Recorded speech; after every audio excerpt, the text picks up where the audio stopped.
And welcome to the Dr. Bob Show. We're going to be spending most of this show talking about obesity. Despite the fact that we exercise, despite the fact that we eat right, we seem to gain more and more weight, and we get more overweight with the problems, health problems of being too overweight. We'll be talking about bariatric surgery. Are there new indications? Are there new types of bariatric surgery? We'll be talking about those and see how that can help you. My guest is Dr. Stephen Boyce. Dr. Boyce is a board certified by the American Board of Surgery. He's also a fellow in the American College of Surgeons, and he has masters in certification of bariatric surgery. That's about as high as you can get. He's got more accolades than anybody can get in this area. As a matter of fact, has the only center of excellence in this part of the country. He'll be answering our questions. Hello, I'm Dr. Robert Overholt. I'll be your host for the next 30 minutes in the Dr. Bob Show. Later on, we'll be talking about the difference in spinal stenosis and sciatica. There is a difference, but basically the same cause. And what is the difference in asthma and COPD? And the diagnosis is frequently the wrong one. A lot of information for you. You'll want to stay tuned.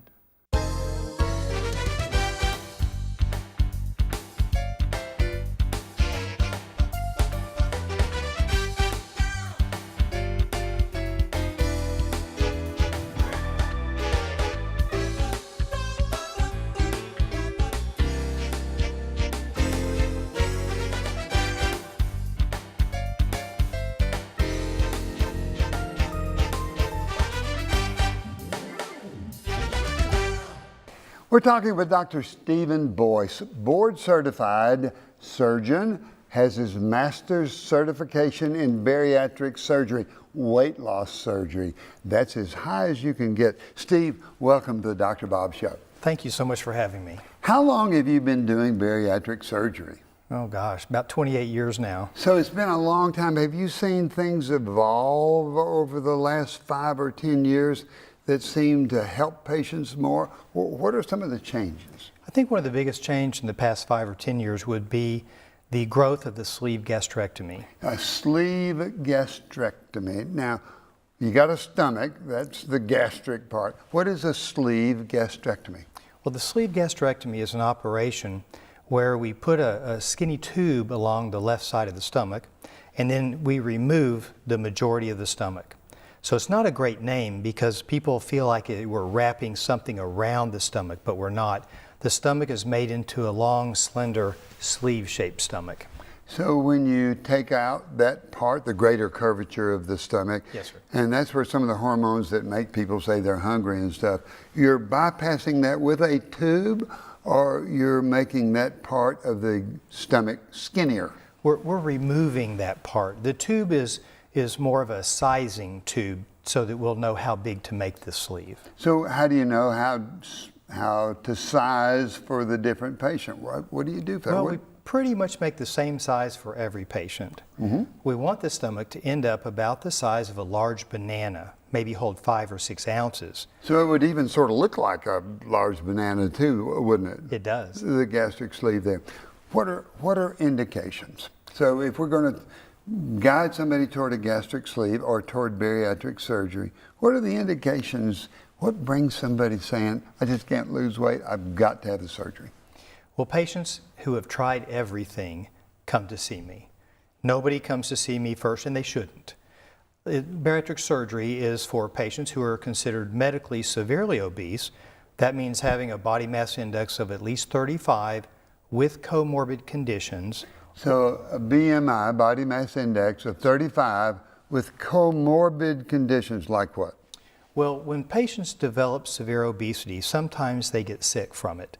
That is, the obesity causes them to develop things like diabetes, high blood pressure, and sleep apnea, and those we call comorbid conditions.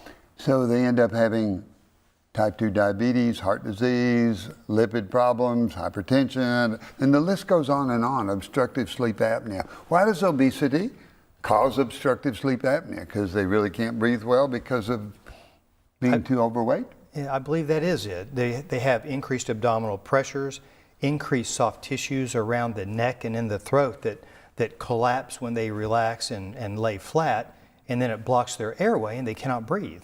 So when your patient comes to you, what do you tell them to do? We'll have surgery Thursday? No, it doesn't work quite like that. I know it doesn't. That's why I asked that question. What do you tell the patient they've got to do? Well, we tell them we have to get them prepared for surgery and get their insurance company's approval. Each insurance company has basic requirements before they'll approve the surgery. That may include a period of medically supervised dieting, psychological screening, letters from their medical doctors, and depending on other medical conditions, they may need to see a heart specialist or a lung specialist, for example. So there are indications that make it where the insurance company will allow you to do it. So why would they have to have psychiatric evaluation? It's one of the routine steps required by most insurance companies. It's not really been shown to be predictive in any way for success, but it's one of those boxes that we have to check, and if we don't do it, they're not going to approve it. So when a patient comes and their insurance company has boxes to check, do you require that they go on a diet, exercise, and lose so much weight before you'll do the surgery? We certainly encourage them to lose weight, and we do a period of rather strict medically supervised dieting in the weeks before surgery. And we are sometimes able to get as much as 10% excess weight loss off during that. So 10%. So if somebody weighed 300 pounds, they would have to lose 30 pounds. That would be 10%. A BMI, or a body mass index of 35 or 40, is there a huge difference between the two? Not really. That's probably in the range of 25 to 40 pounds, depending on how tall the person may be. So what do you tell the patient about what the complications are going to be, what they can expect, what good the surgery is going to do for them, how much they can expect to lose? I think they would have a million questions to ask you. They do. And we answer a lot of those in group formats. We go over our complication rates at the New Life Center. Complications like infection, bleeding, blood clots, chance of dying from surgery are great concerns for patients. So what is the percentage on those? What is the percentage of people dying or the percentage of having complications? Well, overall, probably the percentage of having a complication could be as high as 7 to 10%. Chance of serious complications like death is about 1 out of 1,000. Serious bleeding complications, maybe 2% of the patients. Leakage from the staple lines or anastomoses during the surgery, usually about 0.15%. So it's really all the complications are very low, and so, but you have to give those to the patient so they will know before they have the surgery. Is the surgery done, is there a big, long surgical scar, or do you do it now mainly with? Laparoscopic approach. So what is the laparoscopic approach? Well, a laparoscope is a camera attached to a long tubular scope that we can put through small trocars that are inserted through the abdominal wall. They have a light on them and a high definition camera, so we can see things very well. So when you're looking in there, do you have to bloat up the belly with carbon dioxide? Yes, sir. Carbon dioxide. So that makes it where it opens up where you can see the stomach better. Yes. What's it look like when you look in there? Oh, the pictures are amazing. You get such great clarity, but you can see great detail. All the little blood vessels, bleeding is less. Our ability to see detail is much better than it would be through a big open incision trying to stick our head in there. So when you put a laparoscope in there, you're looking then to take out part of the stomach and put in the tube that looks sort of like a banana that's going to be the new stomach. That's the gastric sleeve part. Yes. And how much time does it take on somebody that's got a BMI of 35 and complications, or a BMI of 40 without complications? The operation usually takes about 45 minutes. It's really not very long. So is the hardest part getting the patient prepped, or finding the right place to insert the laparoscope? The hardest part, I believe, is making sure that you completely free up the upper part of the stomach. That part that you mentioned makes a hormone called ghrelin, which makes us feel hungry. We want to make sure we get as much of that out as we can. If we leave too much stomach up at the top, the stomach becomes sort of a dumbbell-shaped stomach, and patients are prone to heartburn and reflux. So when you find that out and you get ready to remove that part of the stomach, how much more time is left? Well, once you've freed it up completely, you're probably halfway through the operation. And that's what we're going to be talking about when we come back. The gastric sleeve, what are some of the other possibilities? What are the results that you get? How much weight loss do you expect? A lot of great information. You'll want to stay tuned. We're talking with Dr. Stephen Boyce, board certified surgeon, master certification in bariatric surgery, as high as you can go. Steve, we've talked about a gastric sleeve. When somebody has that, when they have the gastric sleeve, when they come into you, how much weight can they expect to lose? You know, if the average patient is about 100 pounds overweight, that patient could expect to lose around 65 to 70 pounds of the 100 pounds that they're overweight. How long does it take them to do that? About 9 to 12 months. So it takes a year. How fast is the weight loss? Does it start right away? Do people begin to notice it? I would just think it would be so great. Oh, they are so excited. The weight loss is most rapid in the first 6 months. So when they come back at their 2-week visit, they're already down 15 to 17 pounds sometimes. So they begin to feel, and people begin to notice that, and that makes their weight loss even more dramatic for that patient. What about some of the illnesses? For instance, what can they expect as far as hypertension, as far as sleep apnea, as far as type 2 diabetes? What can they expect? Oh, sure. Depending on the severity of the disease, Sure. like diabetes, as much as 70 to 90% of the patients may completely resolve their type 2 diabetes. High blood pressure resolves about 75% of the time, and about the same for sleep apnea. It just goes away completely. So the amazing part is not only do they lose weight, but they're suddenly healthier. Yes. How difficult is it for people to keep that health? If they have the surgery and they lose the weight and their blood pressure gets better and their type 2 diabetes get better, their obstructive sleep, how do they keep that weight off after a year or during that first year? How often do they have to come back? What kind of vitamin replacement do they need? Talk to me about follow-up. So weight regain is probably the patient's greatest fear. And unfortunately, there is some incidence of weight regain with every surgery, including the sleeve gastrectomy. Probably 25 to 30% of the patients who have a sleeve gastrectomy may regain some significant weight.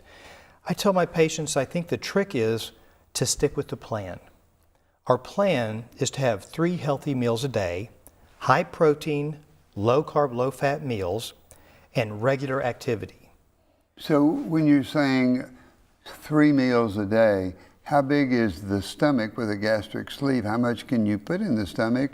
It seems to me like 3 meals would have to be small, but apparently the stomach will stretch. The stomach does stretch some.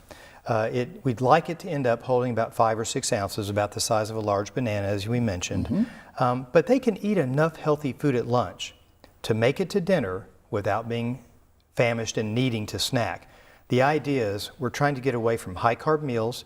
We're trying to get away from snacking, which is just a bad habit. We don't really need to do that, right?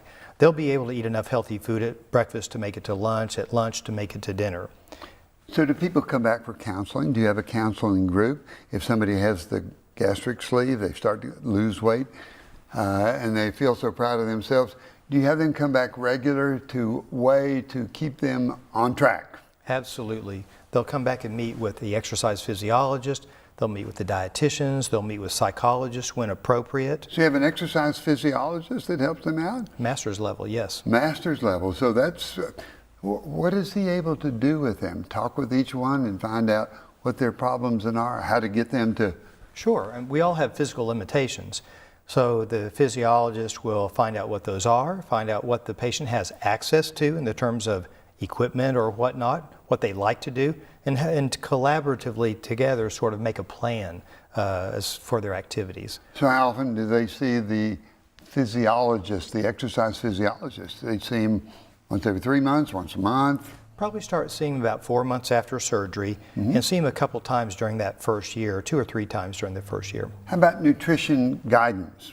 You know, you try and get them high protein, low carbohydrate, 3 meals a day. Who guides them to that? That's the dietitian's role. And periodically, we will check their nutritional parameters, blood work. And if we find deficiencies, which are common both before and after surgery, then the dietitians help instruct the patient on how to correct those nutritional deficiencies. Are there certain things you look for, certain type of minerals, or certain types of things that are not absorbed, like calcium, like selenium, copper, magnesium, some of the things that are really, really highfalutin as far as nutrition goes? Sure, absolutely. We monitor for all of those things. Common ones that we have problems with would be iron, for example. Yeah. Magnesium deficiencies are very common, even before surgery. So how do you replace it? With vitamins? How do you know how to take it?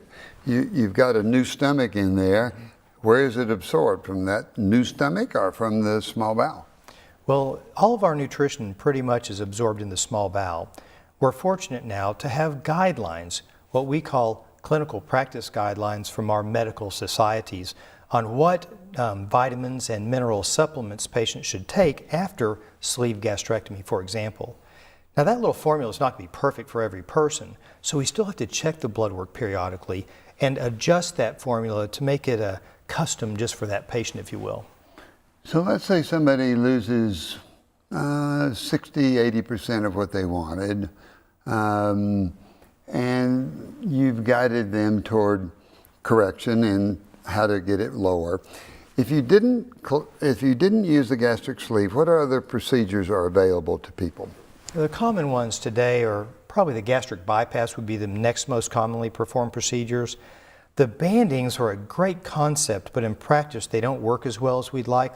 Not very many bandings actually being done today. So a band would be just putting a little constriction, making the stomach littler and opening that up apparently to, so you don't do that much anymore. No, it just didn't work out in practice quite as well as we had hoped. It's a great concept, and there are still some patients who would be good candidates for that, I think. So tell me about the duodenal switch. You mentioned that earlier to me. What is that, and when do you use that, and why is that good? The duodenal switch is a bigger operation, but it has particular advantages for certain patients. Patients who need to lose a lot of weight, the patients whose BMI is over 50 and 60, for example. It's also particularly advantageous for the severe diabetic. It has the best diabetic resolution rates of all the operations. So basically what is going on with the duodenal switch? We swallow food, goes into the stomach, goes to the duodenum. It goes into a stomach that has been sleeved, so there's a sleeve gastrectomy, but then there's also an intestinal bypass. So we make it so that food only goes through about half of the intestines. Oh, so you've got a sleeve or a little funnel, and then you hook that up way down into the small bowel, the jejunum. Exactly. Is that more difficult on the patient? Is it more difficult to do? Is the surgery more effective? Tell me about the duodenal switch. It is a little more difficult to do, but it does provide greater weight loss. One of the advantages for the duodenal switch is that only 5% of the patients experience weight regain, and they lose more weight on average than they do with the other operations. So why don't you do that with everybody? Well, everything has a bad side to it, and there's more potential for serious nutritional problems. If we absorb all of our nutrition in the small intestines, then it makes sense that the more intestines we bypass, the more chance of nutritional problems we're going to have. With a sleeve, we don't bypass any intestines. With a gastric bypass, we bypass 10 or 15%, but with a duodenal switch, it's about 50%. So what are some of the stories that you, Steve Boyce, hear from your patients when they've had gastric sleeve or a duodenal jejunal bypass switch? What do you hear from your patients? Well, by and large, patients are extremely satisfied. They're very appreciative and thankful for what's happening to them. You know, I have a small part in it. It's a whole team approach. And without my very strong staff to do the yeoman's work of teaching them what proper nutrition means and how to get active and how to stay on track, you know, our success rates wouldn't be what they are. So the patients that have had the biggest success, what are some stories? A million of them? Oh, a million of them. Patients who have been able to have children who were infertile before. Patients who have been able to get off welfare and go back to work. Amazing stories. I've had 2 people in my office that have had surgery from your team approach. It has changed their life. It has changed the way they feel about themselves. They just feel better. They feel like they wear their clothes better, that they're better in society, that they are no longer shy because they're overweight. Mm-hmm. You know, I just think it's wonderful what you do. Well, thank you so much. Steve, thank you for coming to teach us at the Dr. Bob Show. You're the pro, and I want to thank you for all you do for the people that have had bariatric surgery through your program. Well, thank you so much. You're very kind. I appreciate that. Going to want to stay tuned. We're going to be talking later on about sciatica and spinal stenosis and the difference between asthma and COPD. A lot of information for you. You'll want to stay tuned. I want to thank Dr. Stephen Boyce. Wonderful discussion on weight loss surgery, bariatric surgery. I hope you enjoyed it as much as I did. And now questions from you, the viewer, that I think will be important to your health. Question number 1, Dr. Bob. What is the difference between sciatica and spinal stenosis? It's really a good question. They're both conditions where the spinal column puts pressure on the nerves that come out and cause different problems. With sciatica, the problem is the lower spine, and it causes problems over the gluteal area, over the buttocks. It's a gnawing pain right there, and the back may go into spasm, and you feel that pain down your back. You could even have foot drop. You could have bladder problems because of that. That's a serious emergency. So if you've got pain that goes down the back of your leg and your buttocks, you can pretty well be sure that it's nerve root irritation. Sometimes all it takes is physical therapy, some certain exercises, maybe anti-inflammatory medicines. But if those don't work and it gets worse, then you may end up having to see your doctor and get x-rays for that.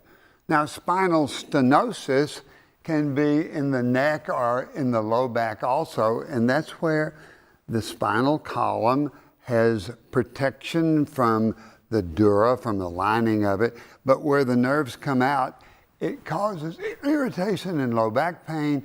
The back pain is not like sciatica, it's the entire lower back, or it's in the neck where people have neck that goes into spasm.